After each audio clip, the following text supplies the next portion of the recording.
Hello, everyone, and welcome to today's webinar, Get Ready for Off-Grid Success, with the newest innovations by the off-grid experts. I'm Chris Kroll, Editor-in-Chief of Solar Builder Magazine, and I'll be your moderator today. For 3 decades, Morningstar Corporation has been setting the standards for others in solar controller technology. In this webinar, we'll be covering the new line of Morningstar SureSine inverters and Morningstar's revolutionary GenStar Solar DC charging platform, the first of its type in the industry. We'll be covering what makes an inverter industrial grade and how integrated components can replace add-on accessories in a system and result in a more simple and reliable solution. Before we get started, we'd like to take a quick poll, so please submit your answer to that and click the blue Return to Presentation button. And while you do that, I'll introduce you to our presenter today. We have Brad Burwald. He is Senior Product Manager at Morningstar. Brad has 2 decades of technical sales experience in renewable energy power electronics, as well as expertise in global account management, technical marketing and training, and product development. He holds a Bachelor of Science in Electrical Engineering and a marketing-focused MBA from Alfred University, and serves on Morningstar's Board of Directors. Following today's presentation will be a question and answer session. You can type your questions in at any time in the designated panel there in the left-hand portion of your screen, and we'll get to them at the end, although some might be answered directly via chat. And yes, today's webinar is being recorded, and it will be archived at solarbuildermag.com. You'll be able to go back and re-listen at any time or refer it to a colleague to check out. And I'd also like to note that on Thursday, December 8th, we'll be hosting another Morningstar webinar, Upgrade Your Critical Projects with the new Morningstar of Inverters. So be sure to also sign up for that one as well.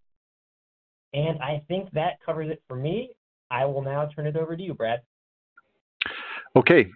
Thanks very much, Chris. I appreciate it. And thanks to everyone at Solar Builder for putting this together and bringing us all together online so we can talk about our products. Really appreciate it. So to get started, you can see here, these are the 2 products we'll be covering. And first, a little bit about Morningstar, the company. We have been in the industry since 1993, so we're approaching our 30th year anniversary next year. We have over 4 million products in the field and in over 100 countries. So very much everything we do in off-grid, not being as much dictated by the grid or local requirements. It's DC systems, and they're everywhere. So really, we've been able to sell to all parts of the world, even including the poles, which is quite extraordinary for some research applications. So we're very proud of that. Generally, our products are used in mission-critical applications. So that would be areas of industrial nature where we're powering loads that are very important. A good example was we were part of a tsunami warning system that was deployed at sea in these navigational buoys that were floating and looking for a detection of a rise in the ocean. And, one of those applications, we just think, really this is about as critical of an application as you can get. So we've been proven in these extreme environments with our designs and, extreme temperature ratings and other, aspects of their reliability and durability. And with that, we've really become known for having extremely low failure rates, which means that not only do we have a strong warranty in place, but we just don't have to use it that often because the products have a very long life and have kind of proven themselves in markets over many, many years throughout applications. Morningstar is based in Newtown, Pennsylvania. That's where I'm located in our headquarters north of Philadelphia. And the majority of our lab and R&D and engineering is done in Jessup, Maryland, close to the DC area. And then, of course, we stock our products internationally. We work for a variety of distributors that give our products reach throughout the world. And primarily, you'll find that our shipping points are in the U.S., in Los Angeles, and then also from Taiwan and Kaohsiung on the southern part of the island. So the applications that we serve in off-grid can really be quite broad. And I can just give a few examples here of what we mean by that. So first of all, these are standalone. They are battery-based, and they are often quite remote, but not always. But they are not connected to the grid in most examples. So industrial markets, we do a lot of oil and gas work. This is for sensory monitoring, RTUs, PLCs, and other equipment that's required to monitor pipelines and sometimes even oil platforms that are in the ocean. Telecom is probably one of our largest segments, ones we specialize in very much, because with the access needed for rural broadband, especially in the last couple of years during the pandemic, it's really been a big growth area and one that we have really focused our products and the features on so that we can excel at that. The security market, with video over IP as well as other types of sensors, solar lighting still a very strong application. Transportation, traffic signaling, anything from blinking LEDs at a crosswalk up to a large digital display board used on the highway, and then also mobile and marine applications. So these will be your boats, caravans, motorhomes, and related vehicular applications, and then lots of other aspects in commercial and government. So some of the differences that make Morningstar stand out that apply to our entire product line and are really a design ethic that the company follows. First is a really smart digital design. So this means we use all of our own processor designs based entirely on our software. So we do not buy off-the-shelf IC boards and chips and fast track things like MPPT controllers that are quite generic in the industry nowadays. We develop everything in software and we custom program and design each circuit board. And really, that's what gives us the type of control and the scale with our products. And you'll find, as I discuss later with our products, you'll see many generations year after year of improvements within key product areas, Gen 1, Gen 2, Gen 3, as we've really continued to develop and reinvest in those product lines. The products are, of course, laid out at the circuit level for performance, not economics. So you won't see a lot of boxy, off-the-shelf chassis and heat sinks. You'll see that they really are molded around the products internally and are very custom built so that we can get the heat out and the product will be reliable. We use overspec components, meaning, if the product is rated to 150 volts, it doesn't mean the products are 150 volts. We leave those engineering design margins in there. We have to take into account temperature and other extremes to make sure that they are reliable and, in this case, damage proof in many types of applications. Also, products generally are completely fanless and also void of moving parts, meaning we use all solid state components. We do not require any sort of vented or forced air to keep them cool. We just use a lot of adequate aluminum and putting it in the right places, including the thermal analysis that really ensures that that's going to be reliable for some time. And I'll discuss that a little bit more later. Some other differences, really dedicated engineering. So everything is designed in-house with our team and put through testing processes, including Q&A, and really software is the focus like it is for many companies now to really give you that data connectivity and control and customization. And, we're also able to do a lot of our in-house testing and certification. As you'll see with some of the products later, certifications, not just for safety, but for even different applications or types of uses are really critical. And it gives the industry the ability to have confidence that that product is really custom suited for the area that they're going to use it in, such as telecommunications. Everything is, of course, built to ISO 9001 standards. And as I mentioned before, the quality control is controlled by us through every step of the process, including pretty rigorous tests and self-diagnostics, an extended burn-in period where we really stress the products with heat, current, and power to make sure that any kind of early failure is detected by us and does not occur in the field. So the results of all that, just a good reputation, high reliability, and we really stand behind our numbers. And you'll find we provide a lot of information, both publicly on the website as well as to some of our integrating partners so that they have that confidence. So why is Morningstar expanding into off-grid even more with the new DC to AC inverter line? So first, let me start. You can see at the bottom there, that is the SureSine Classic, and that product has been on the market for many years and was our first inverter product, again, built in-house. And why we're expanding this is because, we've done primarily DC systems and they are battery-based, but, a small amount of AC or a large amount is often needed in a variety of systems. And what we wanted to do was be able to expand that product line into something where we had a fit and we had a battery support and we had a power range for just about everyone so that they could easily add AC, small or large, into their off-grid systems. And the reason I say small and large is because, you'll see a lot of many 1,000 watt, inverters out there on the market, many for residential applications, but you often don't see as many smaller ones, at least not ones of suitable quality that are really can be extremely disposable and used a lot of times in mobile market applications or purchased online. So we wanted to make sure that a wide variety of power ranges and support options were available for the different systems that we're deploying every day, and we've made that happen with this product line. Also, we really wanted installers to be the priority here.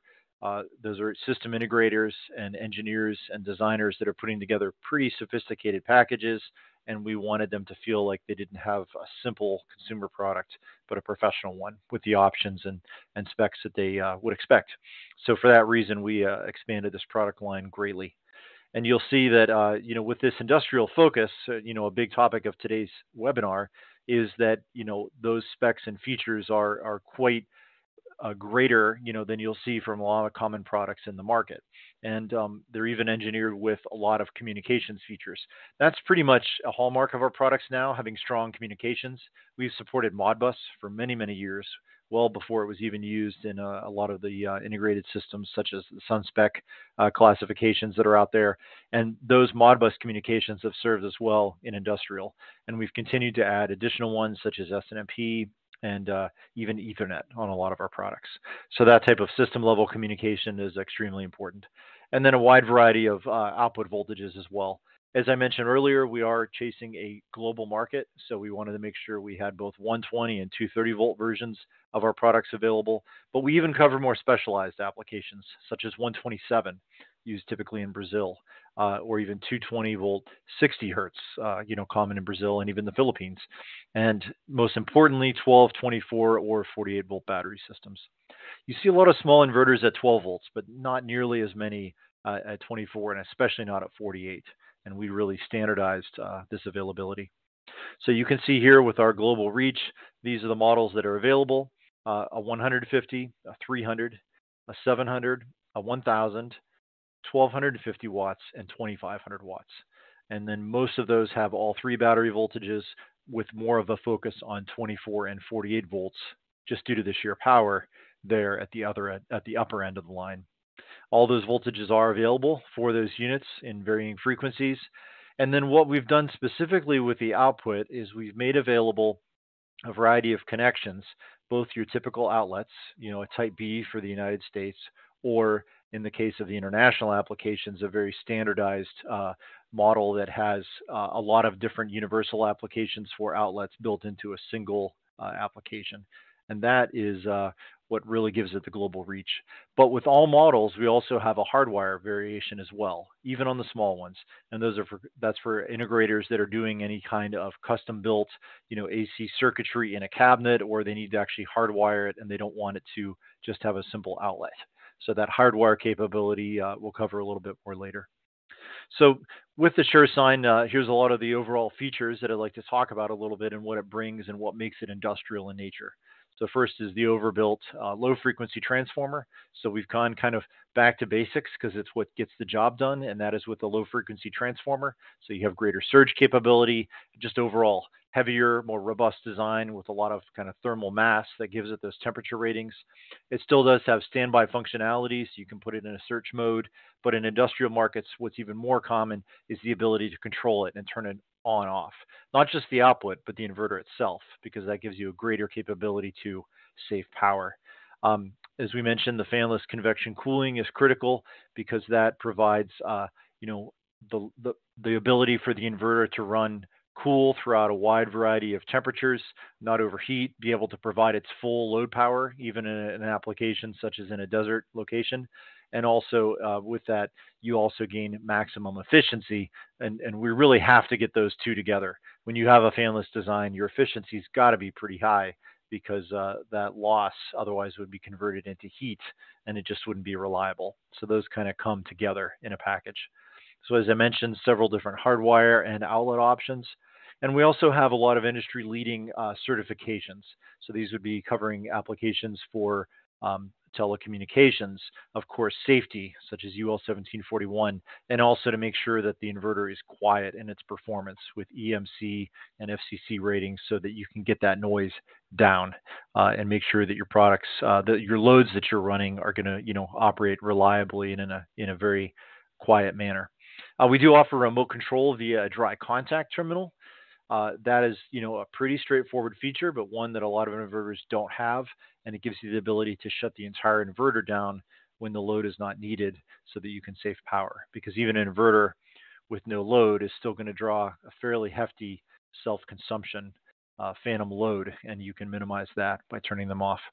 And then, of course, configuration, which we'll talk a little bit more, but that can be achieved through both quick dip switch configurations or programmable via our app. So with that, I will transition here into more about the communications.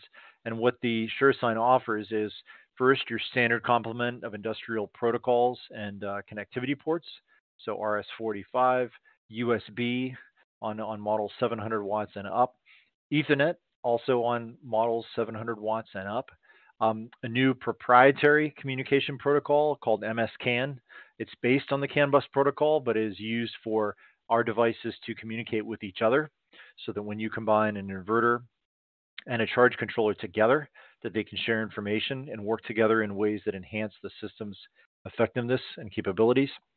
And then a lot of those are using industry standard Modbus protocol as well. So that's so we can publish that data, we can open it up to third parties, OEM partnerships, custom integrations, industrial applications such as SCADA. They all use Modbus, and with that publicly available information, they can easily talk to our products. It's an open protocol, so that really enables a lot of capabilities. And then we've also included Bluetooth in all of these products. So we'll be offering both Android and iOS applications for mobile devices that will give you the ability to monitor all of your parameters, settings, and make quick changes to those devices, with just a mobile phone in the field. So those would be applications like if you need to lower the low voltage disconnect, or you need to change a setting very easily, you can do that with a phone right at the device. So some other aspects of the product in terms of its actual physical features, extruded aluminum, heatsink, as I discussed, oversized capacity on the capacitor bank, which gives it that robust ability to handle surge and startup in rush currents. As I mentioned, digital control, all the communications. The fanless design, in this case, you can really see, how that benefits, because with a lot of this equipment in that chassis, there's a lot of, space that would have to be cooled. And when you look at what a fan contributes to the draw or the self-consumption of a product, it's really significant. So by eliminating that, we've reduced anywhere from 5 to 10 watts of standby, energy loss that would occur 24 hours a day if this product was in continuous operation. So the way we like to position the product is a lot of inverters, as I mentioned in the beginning, DC to AC. It sounds like it's just like a converter, something as simple as an adapter. Like when we get a connection for our phones and you need to convert from USB A to USB C. It's doing so much more than that, because it's not just providing that adaptability between DC and AC, but it's providing a complete AC power solution so that you get everything in one, with not only the availability of different output options with the outlets, the connectivity, even the ability to control the grounding of the system. For example, it can be wired into a pre-existing circuit distribution bus where the neutral is already grounded, or it can actually be grounded at the inverter itself. It's just very flexible. And with all these options available, including some of these more, challenging grid, I guess I would say less common grids, such as Brazil, the Philippines, and others, we have the ability to provide a solution just about anywhere in the world. What we'll often see with our equipment is that it is wired up and pre-assembled into system cabinets, and the final destination may not be known right away. So we provide as much variety as we can for different markets. And then, as I mentioned earlier there, the direct wiring there featured on the bottom right gives you the ability to provide, a dedicated circuit. You can add things such as, overcurrent protection, breakers, surge protection, even a GFCI outlet if desired. So moving on to a little more details about the communications. So the industry standard of Modbus, as I talked about, is there. Modbus over Ethernet is probably the protocol that's being more sought after now, and that's simply because it is packet-based. With the extreme advances in wireless connectivity, we're seeing satellite connectivity become very reachable for a variety of markets. Of course, wireless, cellular, we're up to 5G, and industrial IoT applications are really becoming commonplace. Being able to send Modbus data over IP is extremely powerful. And with Morningstar's MS-CAN link, then we can make sure that the products are communicating with each other, but they can also communicate with the internet as a whole. And then, as I mentioned, the remote contact closure really gives you, sometimes you just need a simple switch, and that's what's provided on all those products. So here's an example of when you have an MS-CAN link, these inverters will be basically they're loads. They're treated as loads. They're powering AC loads on their output. But in terms of how a charge controller would see them, they are treated as a current draw out of the battery while the charge controller is bringing current into the battery.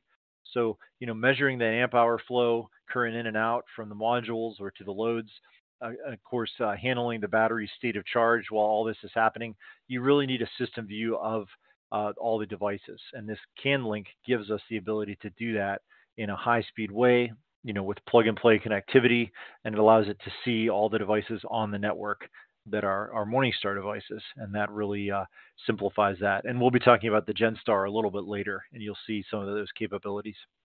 So the SureSine is, of course, designed for these extreme applications. One of the other things we typically do is, we do not rate the products purely at what I would say room temperature. Having a 25C rating doesn't really mean a lot if the product power rating goes down beyond that, because room temperature is just not where we're operating a lot of this equipment. It's fine for a desktop computer when it's in a home, but when you're in an industrial environment and you're in a remote application, you need to handle much higher temperature ratings.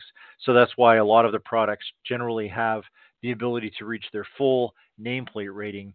Of, let's say if it's a 300 watt product, that means 300 watts continuous 24/7 at much higher temperature ratings. And those are generally between 45 and 50 C for the smaller units, and for larger ones, 700 watts and above, between 30 and 45 C. But most importantly, we do provide D-rate capability up to 60 C. So we do have a solution for you no matter what the temperature. It's just a matter of doing some system calculations to figure that out. And that's one of the things that we help customers with quite a bit, with both access to our engineering as well as our applications group. And then also critically here is our lab-based halt testing. This is an accelerated lifetime test, and this will basically put the product through more of the thermal cycling and the types of stresses that it'll see in the real world. And we did that to improve the design, long before it ever reached market. So as I mentioned earlier, the reason you want to avoid that fan in these applications is not only do you want to reduce the power, not only do you want to ensure that the efficiency is high and a fan is not needed, but you can see in this below picture, we deal with seaside applications that are near the ocean that could be taking in salt spray, a lot of humidity, very corrosive properties in a lot of dusty environments, sand, of course, even insects. The more you give them, the more they'll take. It's not shocking to find fire ants in a lot of off-grid applications. We've seen it all. So we want to really minimize that and provide as enclosed of a product as we can and get away from these dusty and dirt-filled chassis that can often occur after just a few short years. And then what you'll see with this product is, of course, the overall power delivery is really key. We've built our brand and reputation on delivering solar energy to batteries and doing it in a very efficient manner with maximum harvest with the MPPT controllers. So what we didn't want to do was introduce a product that then did a lot better of a job consuming your precious energy than it did actually powering your loads. And what that is driven by is the high efficiency, the very low self-consumption that the inverter draws itself, which can also be, of course, put into standby or even, practically turned into a zero power mode by turning it off, where it just draws a matter of milliamps. The digitally controlled pure sine wave output gives us the ability to, vary the control so that we're always, ensuring a reliable operation. When you're looking at devices that don't have very good power factors, if you're not supplying them correctly, they can run very inefficiently as well, and that wastes energy. As I mentioned, very low operation. And one thing that's often overlooked is you'll see a lot of inverters in the market that will just say, 12, 24, 48. They have that DC rating, but there's a lot more to that story. What you'll find is, yes, they'll run off a DC voltage, but they often don't have a very wide operating window. And there's one thing we know through the years of experience in off-grid is that a cycling application, one that charges during the day and discharges at night, will often put a battery through a pretty wide range of operating voltages. They can dip as low as 10.5 volts and under deep discharge, and in extreme cold, they may need to be able to be charged to as high of a voltage as approaching 16 volts DC. So if you just have something that kind of works just around maybe a 12 volts, give or take a few volts, it's really not wide enough for a lot of industrial applications. And that's something that you'll see with our products is definitely available. And the reason those high voltages are required is because in very cold temperatures, you've got to charge lead acid batteries, especially to a much higher voltage, to ensure that they overtake that low temperature and they receive a full charge. So a little bit about some of the information about some of the certifications that are available for our products. So as I said earlier, they deal with safety, such as the ones we get from ETL. That would be UL 1741, really a standard in the industry, of course.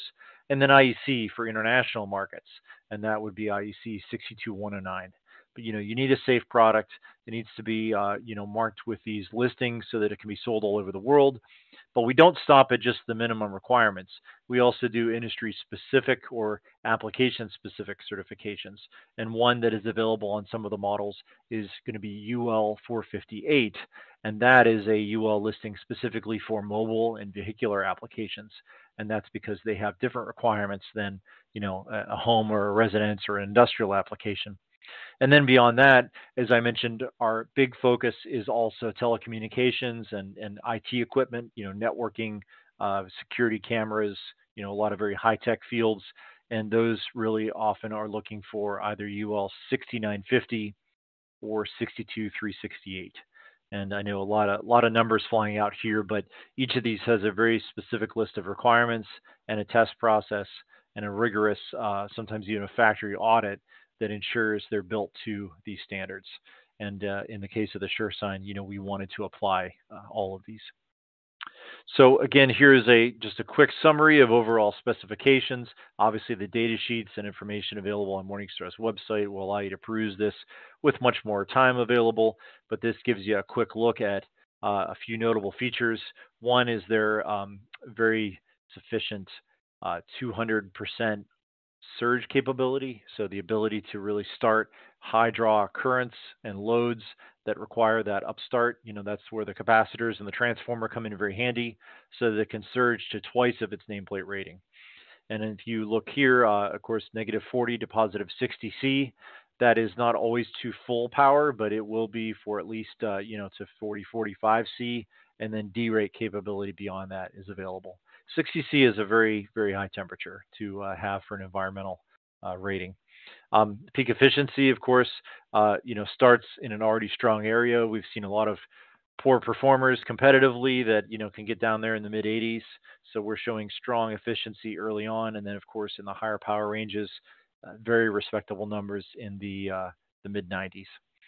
And then there's self-consumption data as well as certifications. So something to go back and look at. So just a quick example, we did some competitive data just to give an idea of some products that have been in the market for some time. And this is just a quick glance at overall efficiency numbers. And as I said, by turning off the equipment, reducing fans that are required in the systems, and having many percentages of efficiency gains over the competition, you're really saving a lot of power in the long run, over months, years even. That power is going into your batteries instead of being dissipated into heat. And the other thing is you don't want to introduce that heat into an enclosed cabinet. That's the challenge of getting the heat out of not only the product, but out of the power enclosure. And the more we can minimize that, the better. And as you can see, competitively, we stand clearly in a different league versus a lot of products that may be primarily focused on mobile applications or others that are a little more cost conscious. So with these applications, here's a good example of a SureSine here mounted on the door of a cabinet. And this is for some very specific telecommunication systems. And really, as I mentioned earlier in the presentation, the growth in private wireless, this is the ability to use LTE networks for your own use, which is getting really common and sought after in industrial markets such as oil and gas. 5G is, of course, here in a big way. But even the interesting markets are not just these massive cell towers, what we call macro towers that you'll see in urban areas, but it's the ability of 4G and 5G to be distributed into rural areas. Like we've done a lot of small system deployments throughout Africa and in Southeast Asia. Wireless networks for mesh, for industrial applications like mining are really common because they've got to have a very large working area. Internet service providers that need connectivity, getting it over a mountaintop is not easy. Microwave is big and expensive, but they can often accomplish that with much smaller and more affordable wireless applications. And then, of course, oil and gas security. Even having a little bit of AC power at the system for service personnel, connecting their laptops is really critical. Quick configurations are available for this product. As I mentioned, dip switches give you all this quick settings of search, your LVD. If you want to be able to control it, remotely or internally, and then some communications and security settings as well. And as I talked about surge, really these ratings, it's sometimes hard to tell how a load is going to behave, but with a little bit of information about its kind of style of operation, you can get quite a bit of feedback on what the expected operation is. So I would say, your small electronics are going to run continuously. What we call high draw applications for a few minutes, things that run with a little bit of a overload, but only for a few minutes, are also something that the inverter can easily power. Microwaves, blenders. I know these are commonly kitchen application, but I just wanted to give that as an example of those types of loads because they generally run for very short periods of time. And then your high inrush surge, starting a motor that was previously not running, requires a lot of current, and being able to handle that is a sign of product quality as well. So with these AC terminals, you can not only provide branch circuit capability and do your own wiring, add circuit breakers as needed, still has overcurrent protection, but also it has the ability to provide full galvanic isolation. So with that transformer in there, the DC side and the AC side are completely isolated and independent of each other, and they can be independently grounded. And that's really critical because in telecom, we do work in positive ground applications. So it's got to be compatible there. And this unit is. And then we do provide options on some of the international versions. The AC output is typically floating. So it is isolated from the chassis, but it can be bonded to a neutral, depending on local code and the desires of the designer. So in summary, that is everything about the SureSine. It is really a product designed for off-grid solar, not just for, as I said, an adapter type of use. It's both a system accessory as well as a communications device, and it works seamlessly with Morningstar's products. And you'll see that inter-device connectivity is only going to grow with our platform as the products continue to come to market. It really is prominently featuring data as an option for both integrators as well as for us to provide connectivity, programmability, and remote control. And then clearly a top performer in all the areas of power electronics that you'd expect. And lastly, it's a product you can count on, and it has to follow in the footsteps of our SureSine Classic, which has many, many years operating reliably in the field. Okay, so with that, I will move on to the GenStar MPPT controller. And this product is our industry's first fully integrated DC system controller. And the reason we really mention that it's more than just an MPPT controller is because, as you'll see in the coming slides, this product has the ability to combine a lot of areas of a DC industrial system and really bring all of it under visibility in terms of data as well as control, much further beyond just the solar modules themselves. So we'll talk a little bit about that going forward. And you'll see that it does that with expandability and a lot of connectivity and configuration options. So this product is really built on our what I call our generational heritage, and this is the products that have evolved over the years to increase in power, in sophistication, in size and voltage, and of course in their ability to control, anywhere from a single module to a huge array, as well as all the DC equipment surrounding it. And this is a little bit of a detailed chart here, but what I wanted to just outline here is some of the changes you can see since Morningstar was founded in '93, some of the applications and the types of specific controller designs that we built over the years, many of them being on their second or even third generation. So here's the GenStar on the right, really reaching its pinnacle with a variety of system level accessories that can be added to give it even more capabilities than what it was delivered with. And that's a first with this product. So with that, I'll talk a little bit about some of the core features here. And first is its ability to handle an oversized PV array. So anyone that's familiar with grid tie knows that the DC to AC ratio is often quite high, maybe 125 to 130%. And we believe with off-grid that we should be following suit because solar modules are getting more affordable every year. And the solar controller is an important resource, and the uptime of an industrial off-grid site that has a critical need is paramount. So we give you the ability to put up to 150% of the power on this product than its continuous rating. So for example, if it has 5,000 watts of capability to charge a battery, you can put up to 7,500 watts of PV on this controller. Because then in days when the sun isn't quite so good, you're still utilizing the vast capacity of that product. And you may clip some power during the day, but that's a small price to pay when you are keeping your batteries full and healthy and your loads are operating at a very high rate of reliability.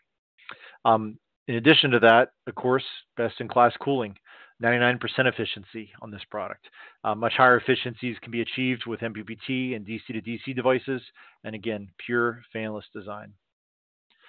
It supports all battery chemistries, and by which I mean over the years we have supported not only any type of lead-acid battery from AGM to flooded to telecom, even to nickel cadmium batteries, and then of course paving the way for very strong ability to keep up with the rapid pace of lithium, new chemistries coming out there, as well as the ability for lithium batteries that are on the market today to be supported really out of the box. We do integrate 30 amps of DC load control. You typically don't find that on a product of this size that can often be paired with maybe a large residential inverter. But for DC applications, having built in is really critical, and it also has the ability to add additional load controls as well, if you wish.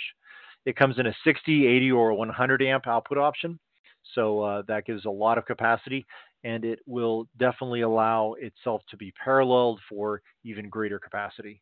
And it's not uncommon now for us in certain applications, again, especially telecom, to see 30, 35, 40 kilowatt pure DC systems. And then lastly, the same complement of connectivity that you expect that we just talked about on the SureSine, and that's Ethernet, EIA45, the same MS CAN link, as well as USB-C, and the ability to have Wi-Fi and Bluetooth connectivity as well. All of those products include those wireless features, and their capabilities will be growing in time as the product continues to reach new levels of sophistication and new feature sets being released all the time. So a little bit of a look at the guts. Again, the same overspec components. This product is based on the legacy TriStar MPPT controller. That was the 30, 45, and 60 amp version we had and still have in the market today. And this one is a 4-stage design, which is allowing it to actually handle current levels that vary considerably, from low power levels to high, and it can kind of adapt to that using this 4-stage design. I guess the best way to compare this is to a 4-stage gear on a bike or the ability to shift gears as your power increases in your car or on your mountain bike. You basically change gears to better accommodate your speed and the amount of power, and of course the hills. And in this case, it does that with the IV curve of the solar array. So that's really critical and one of the keys to its success. The internal thermal paths, again, really well engineered for convection cooling. We do use one of the most high-end processors on this product. We're very tight with the ST line of microcontrollers, and this really is a top-of-the-line model that gives us not only all of these advanced communication capabilities, but the power electronics as well. Typically, we provide real-time clocks with a lot of our newer products so that time-based scheduling and control can take place, and we even give a backup battery besides the system battery so that you don't lose connectivity, settings, features, and of course your clock, because that's really critical. And you can imagine in an application where you're running a generator or controlling solar lighting, time of day definitely matters. It has a built-in web server. I'll be talking about that in a very short time. And also, of course, a native LCD display. Now, what makes this product stand out here is our Ready Block interface. And what that is that is a small internal DIN rail here that can accommodate up to 3 of these Ready Blocks. And those will give the expansion capabilities that I spoke about earlier. And that will be discussed here on the next slide. So the Ready Rail system is a way to add, it could be, individual blocks that even have a different function. It could be the same block 3 times if you really need a lot of, say, relay capabilities or current measuring capabilities. It's completely flexible. They connect on the right on this Ready Rail connection. They get both their power as well as their communications from that connection port on the side, and they stack just chained one after the other. And they will give you the ability to add several types of additional system expansion. The first is the Ready BMS, which gives communications control using Open CAN protocol or 45 with a variety of industry batteries that support communications. Primarily, that's going to be lithium ion, lithium iron phosphate, any of those batteries that have open protocols. We can communicate with them, relay state of charge, provide better and tighter control in terms of temperature feedback, voltage feedback, and most importantly, make them work rapidly out of the box, because you're no longer setting all these set points as you would with lead acid. You say, I've got this make, I've got this model, and you're pretty much done. It's a type of integration that consumers, really expect nowadays. So that's the BMS block. In addition to that, we have the Ready Shunt, which gives you the ability to measure currents. That could be from the battery. It could be net current in and out of the battery. It could be adding the capability to put state of charge on your lead acid battery. You could even be measuring source or branch currents, such as incoming current from a wind turbine or outgoing current to a very large load that you want to measure independently. And then lastly, we have our Ready Relay, which gives you 2 integrated dry contact relays, which have a variety of features: additional load control, signaling, alarm contacts, controlling a generator. There's lots of capabilities there. And you get 2 per block, so you could get as many as 6 if you wish. So not going to go into all the detail here. This is just a quick shot of many of our system diagrams that are used extensively in a lot of our marketing. And really, when we go to a show or speak to an industry partner, we want to give them a sense of what this product enables. That gives it, the moniker of integrated DC system controller. And this would really cover that. Anywhere from battery management, current measurement, signaling, advanced logic capabilities, such as logical and or conditions that trigger certain actions, Modbus for integration, full data connectivity via these protocols, of course, substantial solar capacity, and the ability to talk to our other products. We've seen a lot of, besides generators, fuel cells being used, especially on smaller systems where generators can be quite oversized. Fuel cells are great little backup devices for providing extra energy. And then lastly, bringing it all together with a well-designed mobile app that can support both Bluetooth as well as the Wi-Fi capabilities.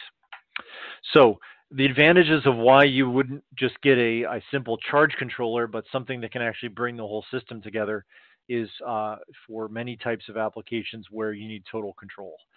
Customer says, I need signaling, I need generator, I need multiple load controls that I need to be measuring independently. I've got, another charge source coming from, a thermoelectric generator, from a hydro turbine. It just gives you really a Swiss Army knife of configuration capabilities. One of the biggest features of this product, and one which you'll see in more of our products going forward, is the LiveView 2.0 web app. So this is a web interface that is actually served by the controller itself. So this is local. Internet connectivity is actually not required.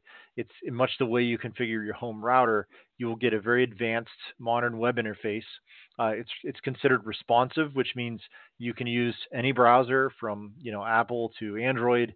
You can use a phone, you can use a tablet, you can use a laptop, and it will reconfigure itself on the fly so that this dashboard and these cards are configured in the most efficient layout as possible. And what that will do is give you a lot of ease of use for drag and drop functionality, custom configurations, and setup. And with the many features that are available in the web app, you'll see that battery configuration probably is the top one.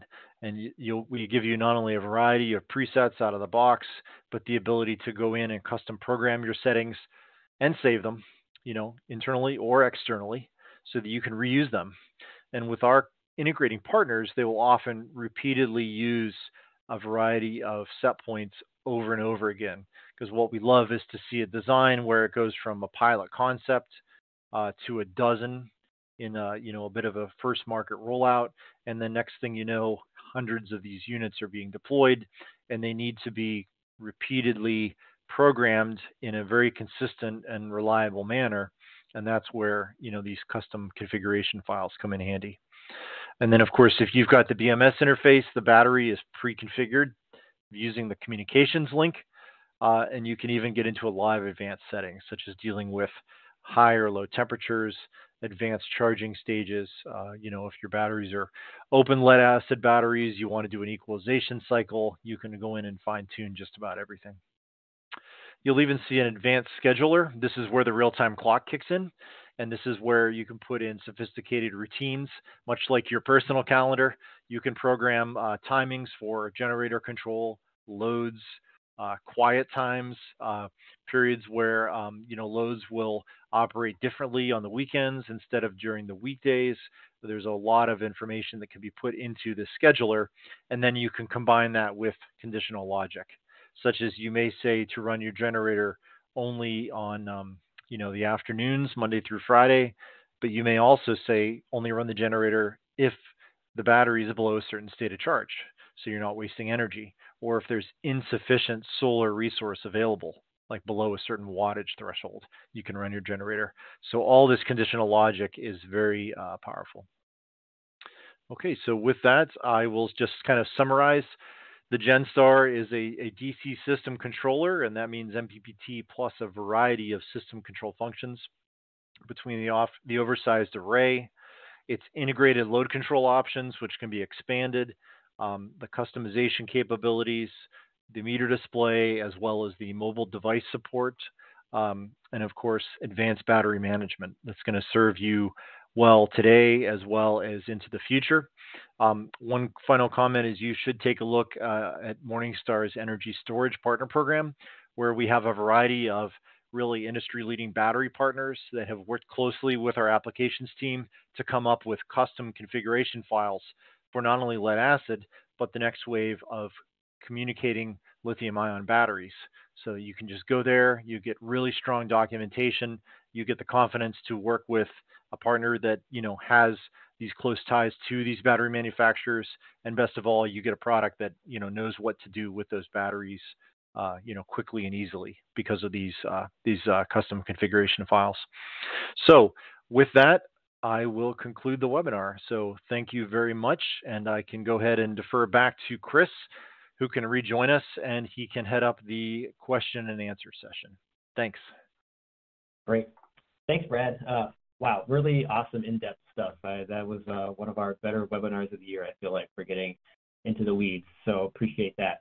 Lots of questions here, so I won't dilly-dally any longer. Feel free to answer some more if you have some as they pop up. Is the 2500 watt SureSine inverter a 120 240 split phase? No, it is available in one version or the other. So it does not have a split phase option at this time.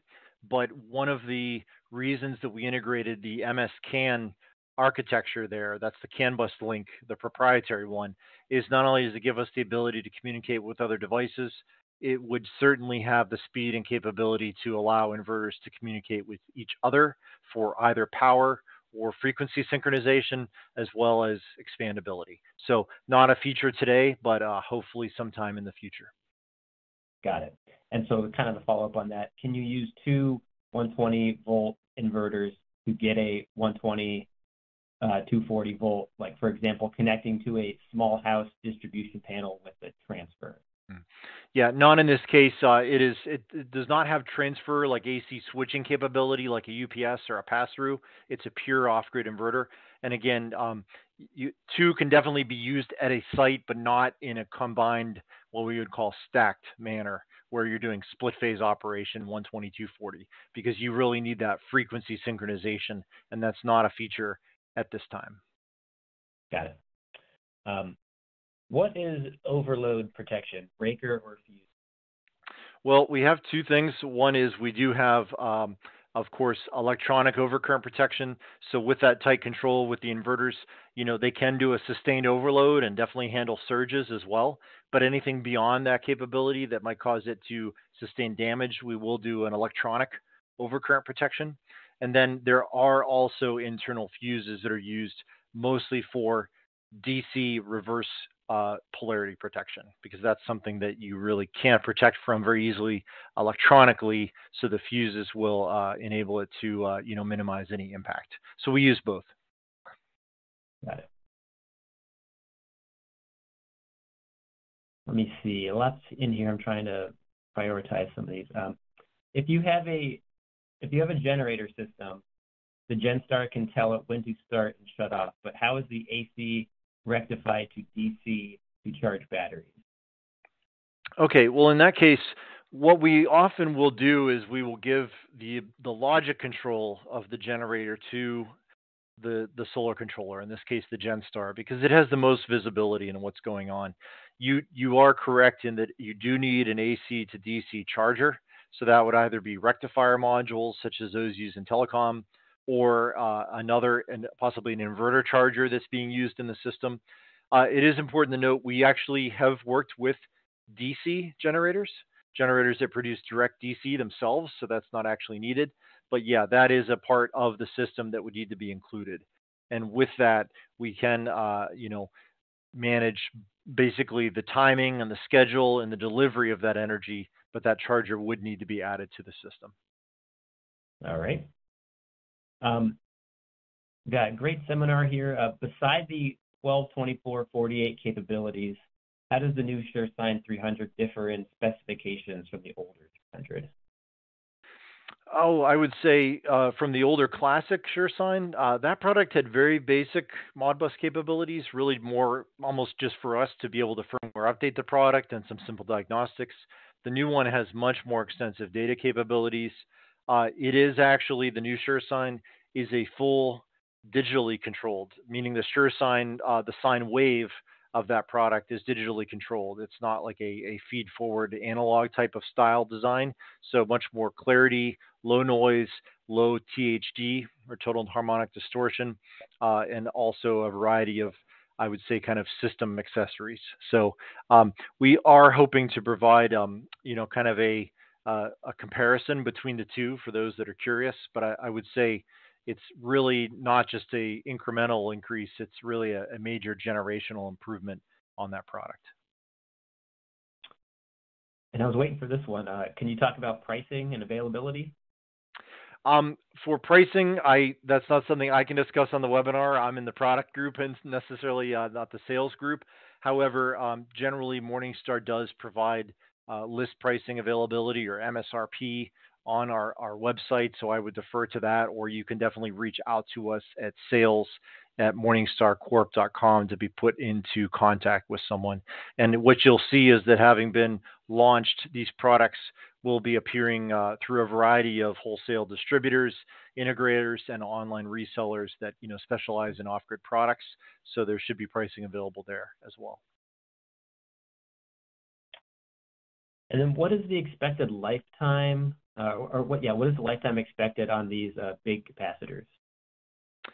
Well, capacitors, we use of the kind of two typical ratings of capacitors, we use higher temperature rated capacitors. So these are definitely more for industrial.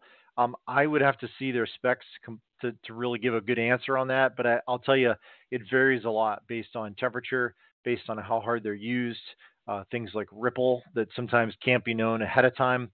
But generally, of the products rated, we use the higher temperature that are a more premium quality capacitor. And we do size them so that they're not getting beat up and they're not going to have a short life, I guess is what I'm saying. If you look at Morningstar's overall product line, we typically strive for an estimated lifetime of about 15 years. It doesn't always happen, and some go much beyond that, but that's generally our design criteria, because when you've got solar modules that last at least 25 and you're putting something on top of a mountain, we think that's a good goal to aim for reliability. All right. And I'd also like to know any questions we don't get to before our 3 o'clock deadline. The team will be answering offline as well. So feel free to keep firing your questions in there, even if they're specific, and someone will be answering them even if the days to come. Is the GenStar meter display only, or is it interactive so it can be used to adjust absorption and flow charge settings? It is interactive. There's actually a 4-direction arrow navigation pad on the right side that allows you to scroll through a variety of settings. So yes, you can also put in quite a bit of information. I think basic settings can be adjusted through the meter display, but the purpose of having both the meter and the web interface is that for very advanced configuration, or the ability to load configuration files that could have dozens of values for quick commissioning, that the web interface would be the tool of choice for that. But the meter display, the reason we have it is because there is a segment of the market that needs to be able to commission the product quickly and easily right from its display without having to pull a laptop or a mobile device out. So we do allow commissioning through the meter display. So I would suggest, as the manual for that product is available, you'll see definitely all the options for the meter as well as the web interface, and just how easy it is to commission the product out of the box. Awesome. Let's see. If 2 are installed, do they link for configuration of charge setup? The GenStar product, that's a good question. The GenStar product does have the MSCAN capability, that link. Now, while we've used our products in parallel for many years, the TriStar MPPT, you might have even seen a slide there that I showed earlier, showed actually 15 TriStar PPTs. They can work perfectly well together. They will not conflict or fight. But in order to optimize them, we are working on using the MSCAN protocol to provide device sync and replication, so that when you connect them together, that they actually unify and act as what's essentially a giant charge controller. So that feature is not available at release, but it is coming. And that is a goal of the system, is that full parallel capability, and the ability to set one and then set the others to basically follow the first one. Cool. What is the tare load of the TrackStar? Tar load? I'm not sure what that is. The tare, yeah, there's various terms. We call it quiescent draw, tare load, self-consumption. Okay. This is essentially the power that the device draws itself. So excluding solar capability, excluding the inverters draw, the tare is that single wattage. I believe, I will have to check the data sheet, but for the GenStar, I believe the tare loss, I think it is between 2 and 3 watts. I will have to check on that. The reason I think it varies is because If product features like the backlight turn off, if the Ethernet is not used, it goes into green power savings mode, and that's reduced even further. If you have relays that are being used. So, but I think in its most efficient manner, it's between 2 and 3 watts of draw, which relative to its capacity of 5,000 watts of charging is extremely low. Great, and I learned that term today, so thanks for that. Last one here, I'll sneak in. Does the GenStar MPPT have knockouts for connecting to a wireway or conduit? The GenStar, it is designed primarily for industrial applications first. It, of course, is listed to UL 1741. It does have coming features that maybe make it even more applicable to a residential application. But because of the capacity, and because I said we don't cut corners with, wire sizing and over-designing the spec components, it does actually use quite large conductor terminals. Okay, so for that reason, we went with an open design on the product so that those large, I believe, I can't quote engineering, I believe they're 2 watts. Those conductors are more accessible. They do have a cover, of course, for them, but we do not have support for conduit for this product at this time. And I lied. I want to sneak in one more. This is like kind of a forward-thinking question. Is max current now critical in addition to voltage? Is max current, you said critical in addition to voltage? Yeah. With the input current, I would say that there is a limit on this product, but it is extremely high because, as I said, it has 150% oversizing capability, which is actually not something we've seen on any other charge controller. A lot of controllers actually can't be oversized. It causes them, they don't have the control. It's too loose. It causes them to trip their output breakers because it can't keep up with the speed of change. You have a cloud shift, and then your current spikes, the breakers trip, and the whole thing shuts off. We're able to get a grip on that and keep that current down at the output. So there is an input current rating that has a maximum, but it's not something you'll typically exceed under any normal circumstances. So I would definitely advise that's a good question. If they wanted to follow up with us, we could get a more detailed answer because I'd have to reference the design specs. Gotcha. So, but one thing I would add is that we generally can limit currents. We actually fix the MPPT to be at a lower point to reduce current if needed. But with voltage, the one thing I will point out is that you must remain within the operating window of voltage. You can protect from overcurrent, you can control it, you can limit it, but with voltage, you cannot clip voltage in a way that is safe. Because if it experiences a high voltage, then power flows where it's not supposed to flow and damage will occur. And that's pretty standard across the industry. Yeah. Well, hey, Brad, thanks for taking the time today to present, and thanks to Morningstar for sponsoring today's session. Remember that today's webinar will be archived at solarbuildermag.com if you need to go watch it again or refer it to a colleague. And based on today, you're definitely going to want to join us on December 8th for our next Morningstar webinar to learn a little bit more about what's going on. And again, just thanks, Brad, for taking the time. Thanks for listening, everyone out there, and bye for now. Okay. Thanks, everyone. Take care. Thanks, Solar Builder.